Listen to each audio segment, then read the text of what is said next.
It's the most magical time of the year, and I'm not talking about Christmas. I'm talking about the NFL season. So make sure you're ready with NFL Sunday Ticket and YouTube TV. Get the most live NFL games all in one place. Right now, you can save $85 when you bundle NFL Sunday Ticket with YouTube TV. Sign up today at youtubetv.com/Spotify. Device and content restrictions apply. Discount applied to first 4 months of YouTube TV, then $72.99 a month. Ends August 29th. Terms, restrictions, and embargoes apply. No refunds. Walmart Plus members save on meeting up with friends. Save on having them over for dinner with free delivery with no hidden fees or markups. That's groceries, plus napkins, plus that vegetable chopper to make things a bit easier. Plus, members save on gas to go meet them in their neck of the woods. Plus, when you're ready for the ultimate sign of friendship, start a show together with your included Paramount Plus subscription. Walmart Plus members save on this plus so much more. Start a 30-day free trial at walmartplus.com. Paramount Plus is Central Plan only. Separate registration required. See Walmart Plus terms and conditions. In the 2024 Jeep Grand Cherokee L, the journey from point A to point B isn't such a rush. In fact, with 3 rows of spacious comfort, thoughtfully crafted luxurious design, and an available premium Macintosh audio system, you'll find yourself seeking out the scenic route more often, even if it's just another lap around the block. Jeep, there's only one. Visit Jeep.com to learn more. Jeep is a registered trademark of FCA US LLC. Today's specials are brought to you by Fancy Feast. From impeccable pâtés to silky broths to chef-inspired creations, a memorable mealtime experience is always on the menu for your cat. Learn more at fancyfeast.com. Together we're as happy as can be.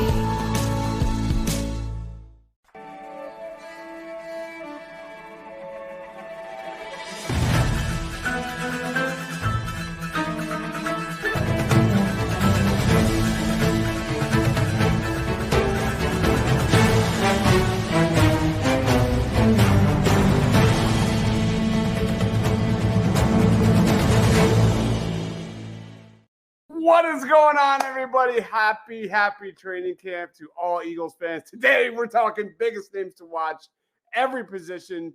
Joining me, he is Ryan Reese at Philly Sports PSA. What's good, Ryan? Not much, man. I am happy we're here. I'm happy to see that little walk that everybody does heading into the training camp facilities. It's a fun day, but tomorrow the real work starts.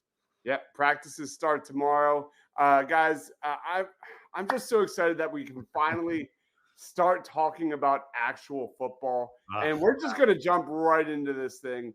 Practice didn't even start yet, but a news bomb just landed. Cooper DeJean will begin camp out about 3 weeks with a hamstring injury, caught in an awkward position. He is still possibly going to be ready for week 1. Ryan, your reaction? Yeah, listen, this news literally just broke, and this is I really just felt bad, honestly, for this kid because the cornerback room is hungry, it's young, there's a lot to figure out there, and he unfortunately now kind of gets left behind there for 3 weeks. That is crucial for training camp, especially for a rookie. So I just feel terrible for him, and he's going to be off to a slow start.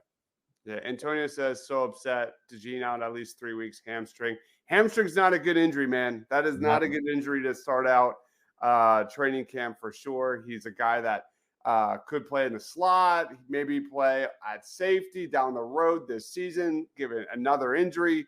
But, man, this one hurts. But given the quality and the depth at the secondary position, they'll be fine. They'll be fine. That as a team, it makes me feel a little, okay about this, just because I know we're going to be fine. It's just I feel bad for him. Again, this might be a slow start to his season, and it might not be until midway through the season before he really starts to kind of show what he can do. Yeah, DeJean was always a guy that I think they would ramp up slowly anyway. Sure. So it's not the end of the world by any means. Brian says, let him get healthy. We have an embarrassment of riches in the secondary. Still surprised Bradbury is here. Facts. Let's jump into the other news here. And not surprising, Sidney Brown will begin training camp on the PUP list. That means if he's still on the roster, He can come back like after 4 weeks. So no real news there. We were kind of expecting that. Any thoughts? Yeah, listen, this is not shocking. I think we're all hoping that he would avoid this, but I think this was ultimately always going to happen. And again, it's you have players that you're not like needing Cindy Brown, so you can again kind of take your time right now anyway, and just kind of get him fully healthy. Because why rush a kid when you don't need to? I agree. All right, let's jump into what the meat and potatoes of this show is going to be. We're going to go position by position and talk about our favorite guys to watch. I don't know what that means in Ryan's case. For me, it's bubble guys that are right there, teetering in, teetering out, guys that, maybe have some upside down the road, athletes. We're going to talk about it all. Let's start off with quarterback. I'll lead us off, Ryan. Give me Tanner McKee for my guy because of reasons. Let's get into it. How Kellen Moore handles Jalen Hurts and his abilities in the run game will be the biggest storyline of training camp. But Tanner McKee, man, this is a guy who had a strong preseason last year, 3 games. Completed 39 of 72 passes, 453 yards. He had a touchdown, no picks. He looks like QB3 on the depth chart right now. And why I'm excited, like we're not going to see like hot garbage out there during the preseason like years past. I'm drawing a blank who that one quarterback guy was in the preseason for the Eagles who was like a 4th round pick and they cut. He was that bad. Let me know in the comments section. What? Was it Ian Book? No. No, definitely wasn't Ian Book. If you say it, I will remember it. But he looks like QB3 right now on the depth chart. Needs to continue his developmental phase. He needs to continue to learn NFL defenses. He needs to work on his technique and timing and the nuances of the position. And quite frankly, like if Tanner McKee is getting any shot at playing time, it's because of injury and things went really bad. But anyway, in the preseason, I think I'm excited. I'm excited to see this guy's growth. One of the areas Jalen Hurts, I think, needs to show growth in 2024 is with his pre-snap processing and hitting windows with anticipation. And that is something kind of we saw a lot from Tanner McKee during his time at Stanford, is a guy that can anticipate intermediate, middle of the field windows. He can rifle balls into tight spots. He can manipulate defenders with quick pump fakes. And I think McKee kind of fits that prototypical quarterback that Kellen Moore is a little more familiar with. So give me Tanner McKee here, and I think he'll be fun to watch in the preseason. Yeah, no, I think he's a great story. He's somebody that I think a lot of people are hoping to see more from. But I'm going to go with Kenny Pickett.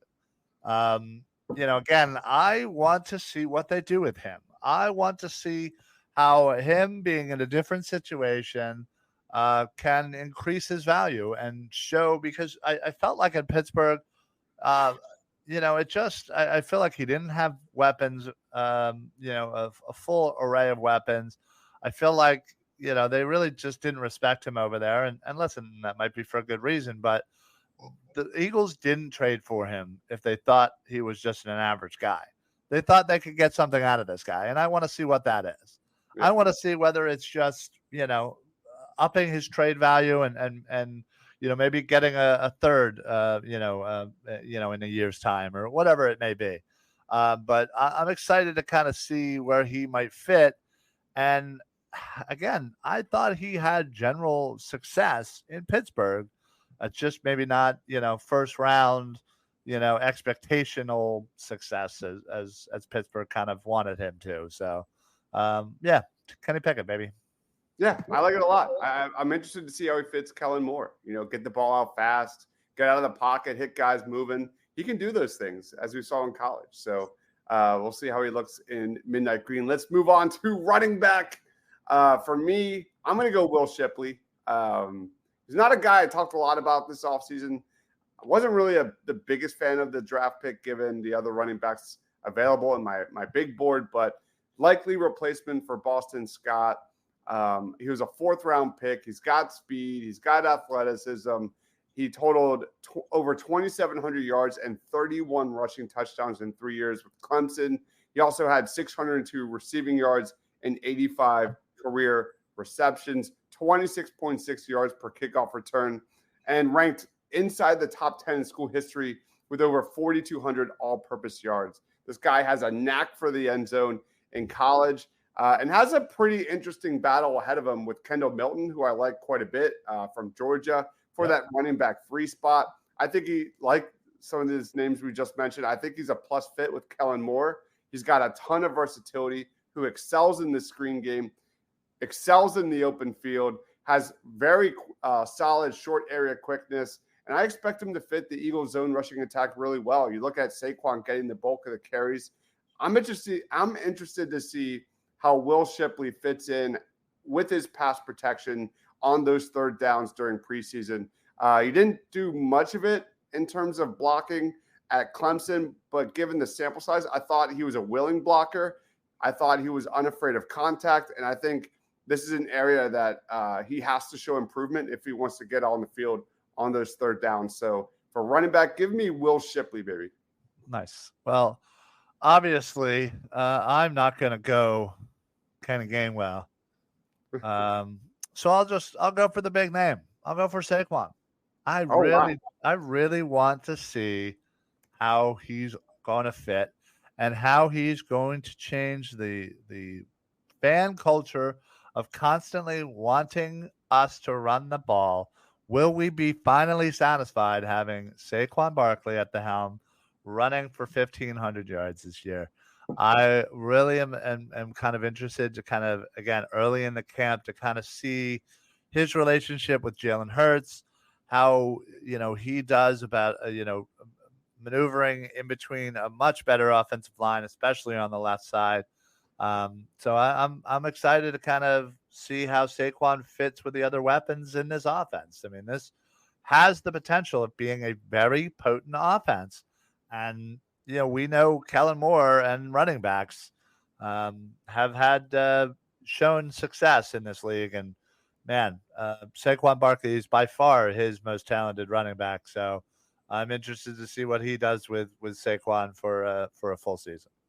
Especially as a receiver, man. It's been a long time since we had a running back with his level of ability to impact the receiving game. So that's going to be a lot of fun. Wide receiver, I'm going John Ross with this one. An interesting name. He's kind of one of the top guys on the bubble right now with that wide receiver 3 position, being one of the more open spots on the roster currently. He's got a bit of a higher pedigree than Paris Campbell, who projects to be the slot receiver for the Birds, but he hasn't played since 2021. He's got just 62 career receptions over 5 NFL seasons. And during OTAs, he was kind of the darling of the media. Ross was flashing some high-level traits and got himself to Eagles training camp. And here we are. He appears to be the backup Z behind Devontae Smith. I'm rooting for him. I think it's totally possible that Howie brings in another wide receiver 3 at some point during this process. I'm hopeful that that true position goes to Aniyah Smith sooner than later. We'll see what happens, but John Ross, man, does he have anything left in the tank? Right. Yeah. No. I think we all saw John Ross coming out of college and just was like, wow, like, look at this guy. He's a burner. He's the next Deshaun Jackson, and he just hasn't put it together. But, I hope that, he puts together something that, again, we've seen it. It's just he hasn't put it together, and I'm hopefully he can do that here. But the wide receiver I'm interested is Aniyah Smith. That's the guy I really want to see kind of how he fits, how they're going to utilize him. I mean, 5th round pick, 152nd overall, I believe, out of Texas A&M. Was very productive in college, and again, I think his skill set, really fits well, and they really need some help, obviously, after the big 2. And you mentioned John Ross, and you have Aniyah Smith, and you have Paris Campbell, and there's a slew of guys there, and I'm just hoping, he pushes through because he could be a nice wide receiver 3 for years to come, and really kind of make this a group rather than just a pair. I really can't wait to see Anaya Smith in Midnight Green Man. That guy's a lightning bottle waiting to have it. And I think he has real upside in this offense, in that slot role. I just don't know how much, the Eagles love versatility guys that can play inside and outside. I don't know how much upside he has on the outside, but we'll see. Yeah, we will. All right, moving on to tight end. I kind of went outside the box on this one. The tight end 2 spot is probably going to CJ. I'm not entirely sold on Grant Calcaterra. I know you love the Eagles tight ends right now. I'm just being sarcastic. But I'm going with McCullen Castles, who's kind of a receiving developmental option for the Birds. He's a guy that enrolled at Cal in 2018, entered the transfer portal in 2019, then transferred to UC Davis, and then to Tennessee in 2023. Didn't put up crazy stats, 22 catches, 283 yards, and 5 scores. But like you said last night, Ryan, I think the Eagles need to start thinking about Dallas Goedert's successor sooner rather than later. I'm not saying McCullen Castles has tight end 1 potential, but other guys on this list at this position, like Alberto, they're just guys to me. And the truth is, Dallas Goedert has never stayed healthy for a full season in his career. The depth at tight end is weak. And if Goedert were to go down during any part of the season, man, this position could still be hot mess like it was previously. So I'm going McCullen Castles as a guy that could surprise some people. Yeah. Listen, I think that's, I was shocked that he went undrafted, and I'm certainly glad the Eagles grabbed him as well. But, I'm really interested in Alberto. This is a guy who looks the part, 6'5", 250. He's still young at 26. He's had some slight success here and there, obviously in Denver, and just can't seem to get on the field. And I'm hoping that, again, new offensive coordinator, a full year of training camp, and Alberto could, show us something and fight for that tight end 2 spot. And you're right. Right now, it's obviously, what's his face, CJ Uzomah to lose right now. But yeah, I mean, he is literally he's hard to tackle. He's got really good hands. I think he logged a sub 4.5 40 at his combine, so he's got some speed. And he honestly, when you look at Dallas Goedert's best year or best stats, I think it was like 58 or 59 catches, 830 and 5. Well, Alberto has 54 catches, 550 yards roughly, and 4 touchdowns. He just needs to kind of put it together. And I'm really hoping that, we made that trade for a reason, and hoping that, he kind of supplants himself as tight end 2 or at least tight end 3, and we can get rid of Grant Calcaterra. Yeah, I think that this is one of the bigger position battles at training camp. Alberto, Calcaterra, Castles, I think they're all in the mix for tight end 3. Yeah. And I do think they'll keep 3 tight ends on the roster. I do too. Or the initial 53. Brian says Johnny Wilson as tight end. Maybe. I don't know about. I don't see it. I don't know about it at least this year, but maybe down the line. All right, let's roll on to offensive tackle. Do you want to go first with this one?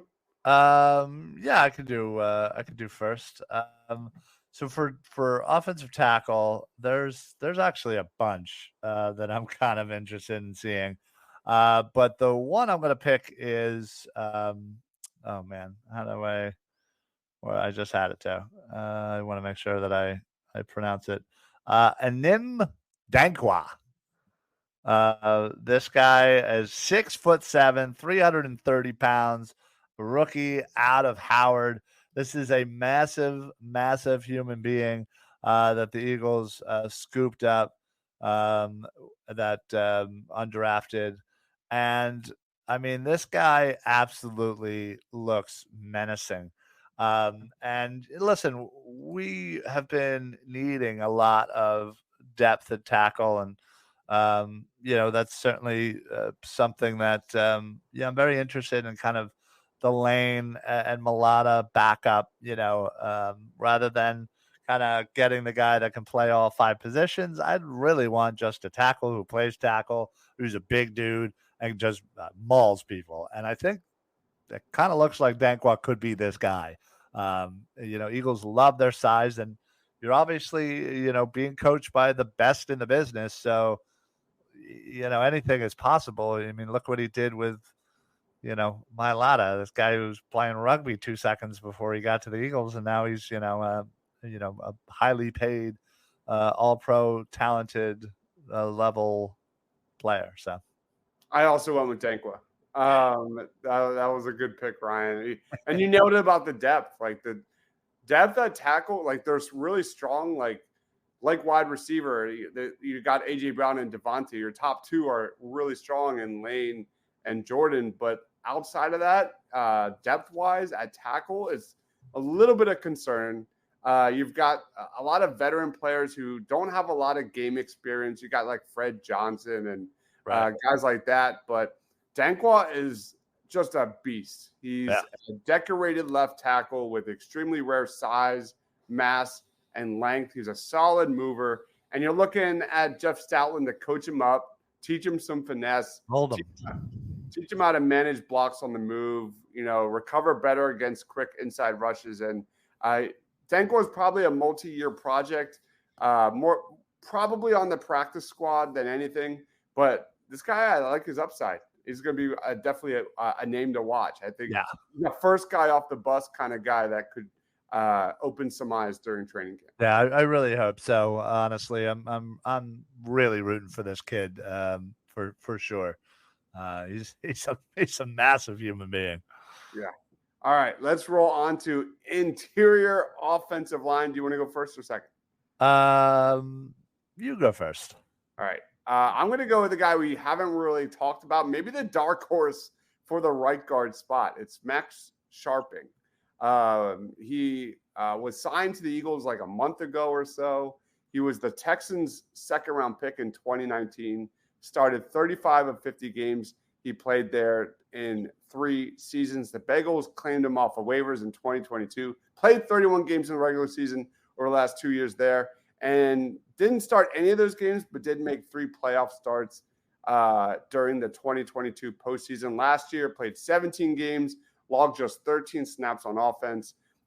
This is a guy with experience playing both guard positions, has seen some time at center. You go back to his college days, he's actually played all 5 positions. And we all know the Eagles love versatile offensive linemen. And Max Sharping is a guy that could be in the works with Tyler Steen and Mekhi Becton for that right guard spot. So Max Sharping is a guy we haven't talked about a lot on our shows here, but he's worth a shout out. Yeah. Listen, there's not a lot here. Obviously, we're all going to keep our eye on Cam to make sure that he's, again, we don't need him to replace a legend. We just need him to do his job. So, but I actually am going to go with Trevor Keegan, the rookie out of Michigan. His other guard teammate, Zach Zinter, kind of maybe got a little bit more of the kind of the hype. But, I honestly think Keegan might be the better player overall. This is a guy that, when he got introduced was wearing his actual own Deshaun Jackson jersey from when he was younger. Listen, he, had some injuries.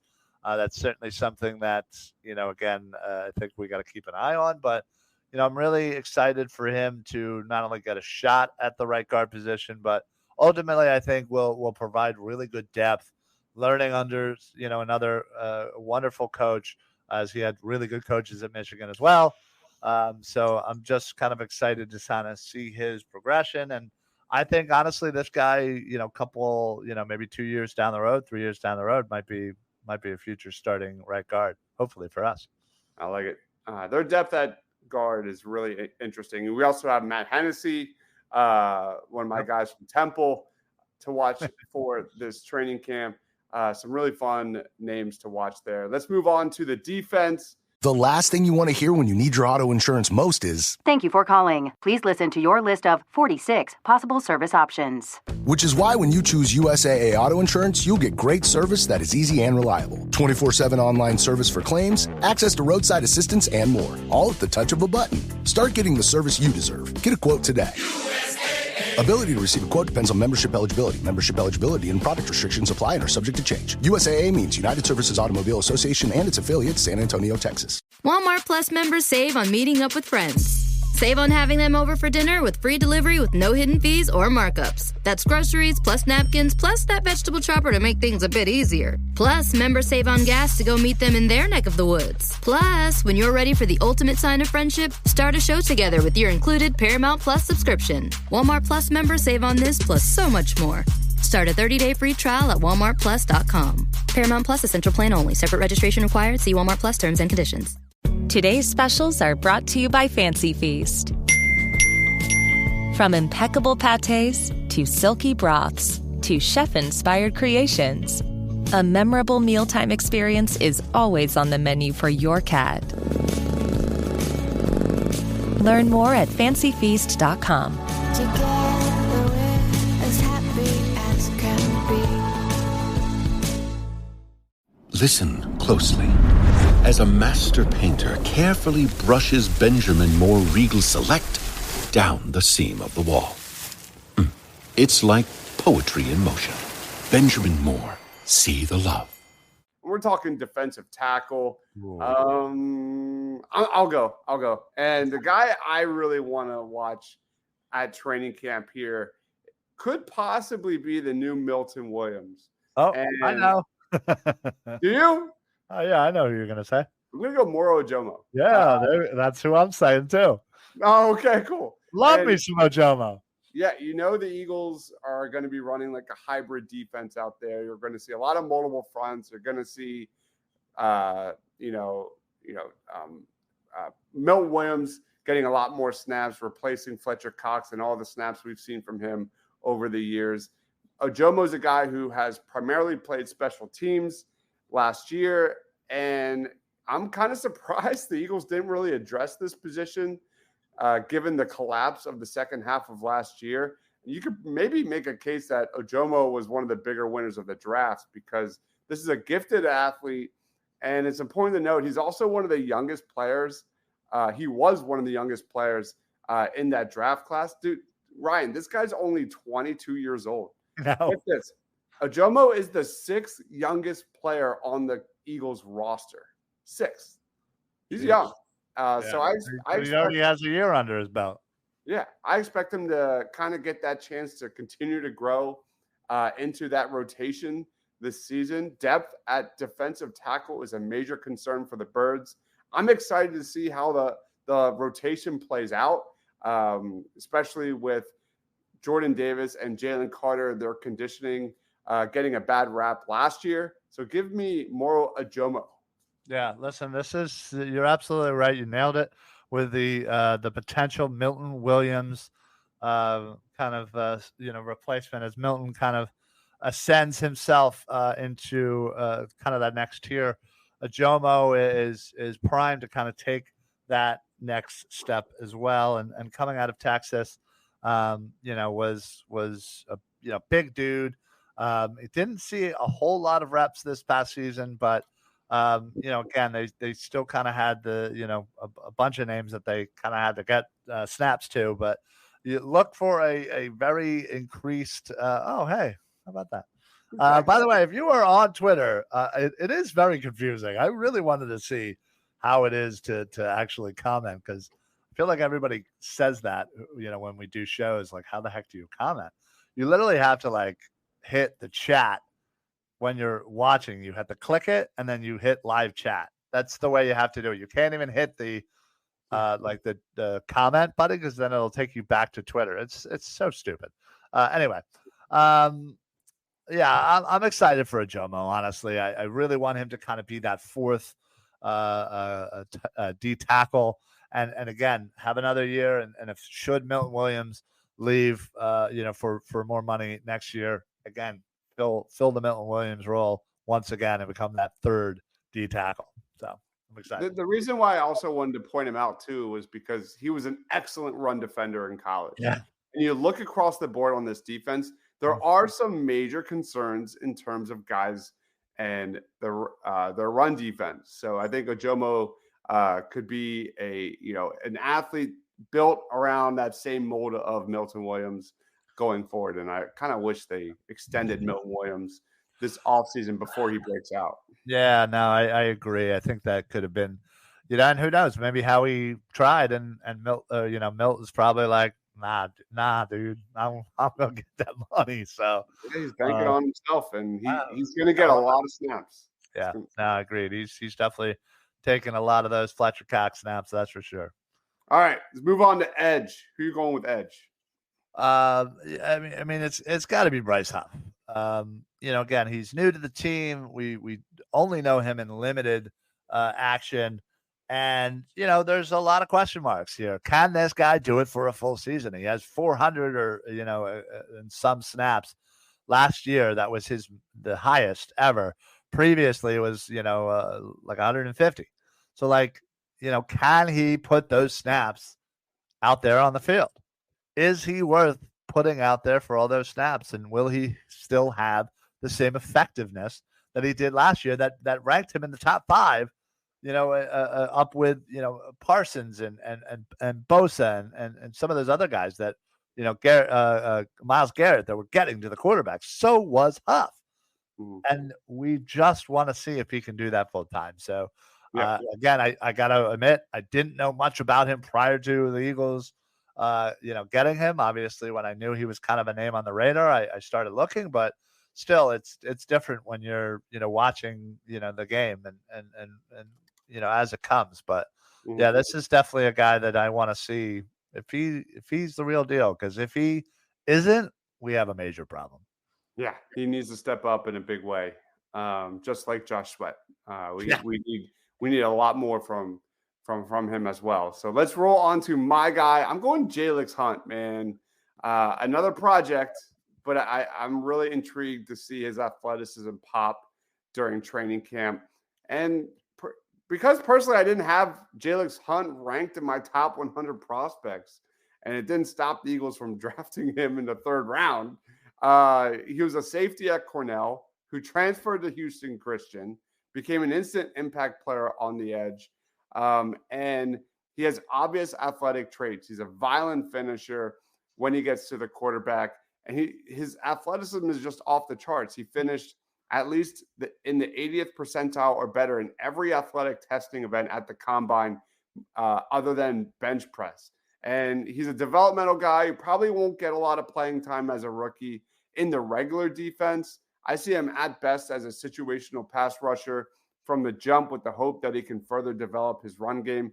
And as a rookie, probably will be an immediate special teams contributor due to those athletic traits. So give me Jalix Hunt and that athleticism and, dare to say, his ability to drop back in coverage at that size. Yeah, listen, if I wasn't going to say Huff, it was certainly going to be Hunt. So, yeah, he's definitely one of a rookie that I'm definitely excited about, and hopefully that natural ability can translate to to production on the field. I just want to see what he looks like, because this guy blew up the Senior Bowl, had maybe a better reputation among inner draft NFL draft experts than some of the outside experts. So let's roll on to linebacker. I wonder who you're going to go with in this one. I wonder who I'm going to go with. You can start writing it. I don't need to say it, folks. Anybody who knows me, it's obvious it got to be Baby Trot. Come on now. I want to see the Axeman Jr. out there, out on that field, wearing the 54, swinging the axe. Again, this was a guy that was supposed to be originally, he was a first rounder when the whole thing started, and slowly went back, that sat around that third rounder, and that's kind of where he sat when the draft started. And listen, he fell. And people are saying that he doesn't have the size, and he's not going to live up to his father. And listen, they said that about his father, that he wasn't talented enough. And I think they're totally different players, man. No, I'm not saying they're the same player. I'm saying they doubted Trot Senior. Gotcha. There was a lot of doubt, and I think that's exactly what's happening to Trot Jr. They're doubting whether or not he can do it, and you don't know the will of a man until you get out there and you fight. And he has a pedigree. He was taught from an early age, and believe me, I saw it. Watching his games at the prep, seeing him at Clemson, you can tell that was ingrained in him. So I don't expect him to go down lightly. That's for sure. So I'm excited to kind of see what he can bring, and what I know people are obviously hyping him to be, like his father, and I don't think we're going to ever get that, but I still think he can be a very productive member of this team. And listen, there's a lot of room in that linebacker room to show something, because there's not a lot of talent.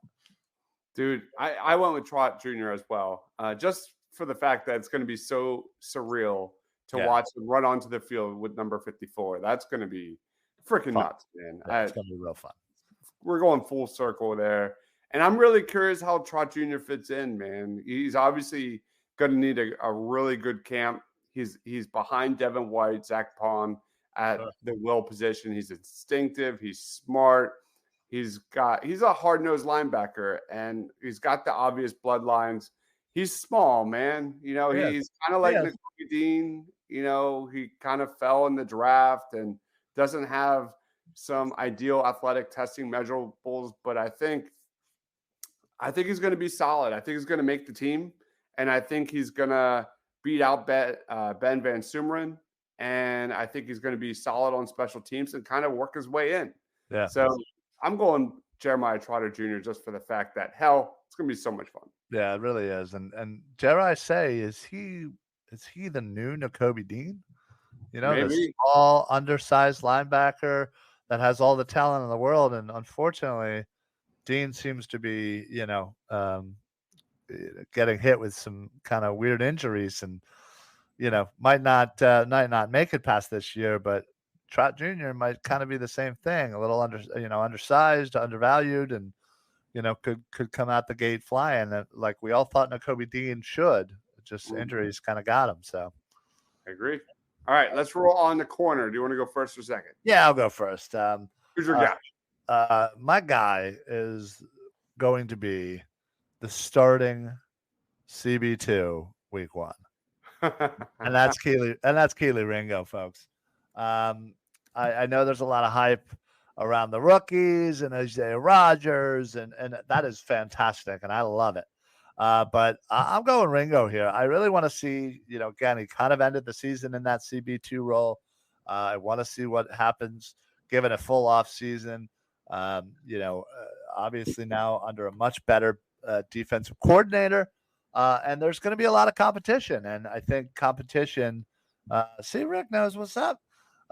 Competition certainly brings it out of people. And I fully expect Kelee to kind of continue to grow and continue to get better. And honestly, I think that CB2 spot is wide open. I think, with Cooper DeJean getting hurt, certainly I would say probably hurts him in a little way. But I still think there's probably 3 people for this job, and he's going to fight for it. And I still think he's going to win in the long run. Love it, man. I'm excited to see Ringo's growth here in year 2. Give me Eli Ricks as a guy who has a lot of upside, struggles with the physical aspects, but I think he's just a natural cover corner. You see Eli Ricks maybe take James Bradbury's spot there at the right corner spot behind Quinyon and behind Isaiah Rodgers and maybe Kelee Ringo. He had a really good showing during last year's preseason. He made the team as an undrafted rookie free agent, as we know. He got a lot of time, not a lot of time, but he got some time in the slot last year out of necessity. And there were some good moments. There were some really bad moments, like the one against the 49ers where he played 5 snaps and gave up 3 completions on 3 targets for 44 yards and a touchdown. He's going to have a standout preseason and training camp to make the initial 53 just because the secondary is absolutely loaded. Maybe a sneaky trade candidate for depth at another position. But for me, Eli Ricks, definitely a name to watch as a guy that could take a leap forward. Yeah. Yeah, no, he's definitely on that bubble. And like we've been saying for a long time, that room is very, very talented. And something's going to shake out. And unfortunately, we're going to lose a guy or two that we're probably not going to want to lose and pray that we can save onto the practice squad. But, there's definitely going to be, a couple of guys that are going to fall out of that CB, room. And Eli Ricks, may not make it, but I really am rooting for the kid. I hope he does. Mm-hmm. You also got guys like Tyler Hall and Josh Jobe. So it's going to be a mix of who's best at special teams and who's got the most versatility. And sure, I definitely think we know that Eli Ricks is not great in the slot, but we'll see. Let's roll on to safety. Who's your safety? I mean, this one's tough. Sidney Brown would have been a nice, easy answer, but he's on the pup list. Reed Blankenship, I'm not. No offense, I'm over it. I'm not really excited to see him. I'm glad C.J. Gardner-Johnson is back, and it's always going to be fun to see him.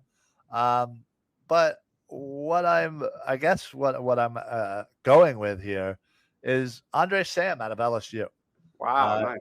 He's a rookie. He has a super long shot to make this team.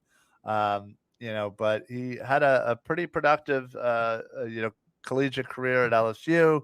Honestly, I think, given the fact that Sidney Brown is on PUP and you have Reed and CJ Gardner-Johnson, who's they're going to keep at least 3 safeties, if not maybe 4. I mean, it's possible, but say they keep 3 and Brown's on the PUP. Well, then it's between Andre Sam and Tristan Acella. I got Mekhi Garner.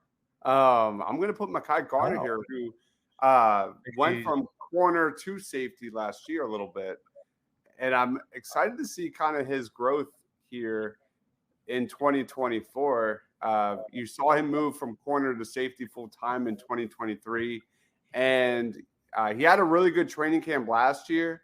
He appeared in 3 games as a practice squad call-up. He played 27 snaps in the regular defense, moving from corner to safety along the way. I definitely see this guy as a sleeper to win a roster spot due to that lack of depth, like you said. And I always put money on guys with high-level versatility, guys who can play corner or safety on a whim each and every time. I think this is probably a guy that has the biggest opportunity to step up with Sidney Brown going to the PUP list until Howie Roseman finds that Justin Simmons move. God willing. But for me, give me Mekhi Garner as the dark horse. Listen, that's a really good one. I honestly didn't even factor him in. I still kind of see him as a corner, but yeah, listen, that would be if I'm Mekhi Garner and I'm his team of people around him, I'd be telling him to shoot for safety.